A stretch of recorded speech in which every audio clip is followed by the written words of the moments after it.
Hi అండి. ఈరోజు మనం రా బనానాతో ఫిష్ ఫ్రై చేసుకుందాము. ఇది రా బనానాస్ ఒక 2-3 బనానాస్ తీసుకొని 3 థిన్ లేయర్స్ లాగా కట్ చేసుకోవాలండి. లేయర్స్ లాగా కట్ చేసుకొని పక్కన వాటర్లో వేసుకోవాలి. నెక్స్ట్ ఇంగ్రీడియంట్స్ అండి, ఇది కసూరి మేతి, 1 స్పూన్ కసూరి మేతి వేసుకోవాలండి ఒక బౌల్లో.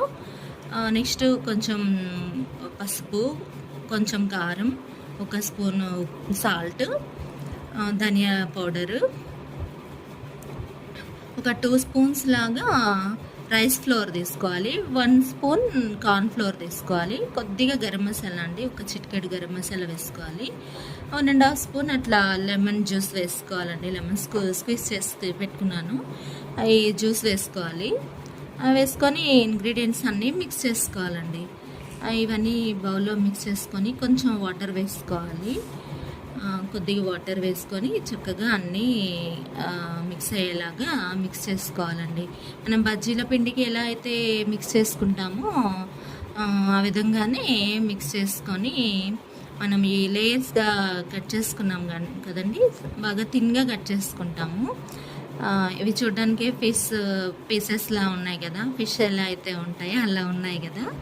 సో అందుకని ఫిష్ ఫ్రై రా బనానా ఫిష్ ఫ్రై అలాగే ఉన్నాయి కదండి, ఫిష్ లాగానే.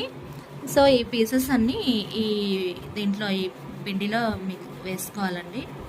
ఇలా కొన్ని డిప్ చేసుకొని 1 by 1 ఆయిల్లో, ఆల్రెడీ ఆయిల్ పెట్టాను బాండిలో.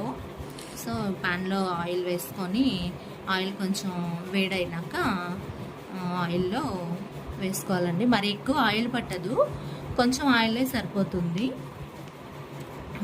పాన్ ఫ్రై లాగా చేసుకుంటామండి, మరి డీప్ ఫ్రై కాదు, అలా అని మరీ తక్కువ ఆయిల్ కాదండి, కొంచెం ఆయిల్ పడుతుంది.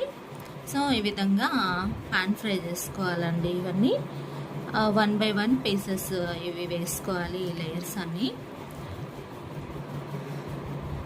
సో ఈ విధంగా బాగా డిప్ చేసుకొని వేసుకోవాలండి. వేసుకొని ఈ పీసెస్ అనేవి కొంచెం లైట్ బ్రౌనిష్ కలర్లోకి వచ్చినంత వరకు ఫ్రై చేసుకోవాలి. అలా కొంచెం లైట్ బ్రౌన్లోకి వస్తున్నప్పుడు టర్న్ చేసుకోవాలండి. ఇవన్నీ టర్న్ చేసుకొని ఈ విధంగా టర్న్ చేసుకోవాలి. టర్న్ చేసుకొని ఇంకొంచెం బ్రౌన్ కలర్లోకి వచ్చేంత వరకు ఇంకో సైడ్ కూడా ఫ్రై చేసుకోవాలి. ఈ విధంగా ఫ్రై అయితే ఇవి ఎస్పెషల్లీ నాన్ వెజ్ వాళ్ళ వెజిటేరియన్స్కి బాగుంటాయండి. ఫిష్ ఫ్రై లానే ఉంటాయి టేస్ట్ చూడడానికి, తినడానికి. సో ఎప్పుడు వెజ్ తిని బోర్ కొడితే ఇట్లా ట్రై చేయొచ్చు అండి. ఫిష్ లాగే ఉంటాయి, కొంచెం వెరైటీగా ఉంటాయి.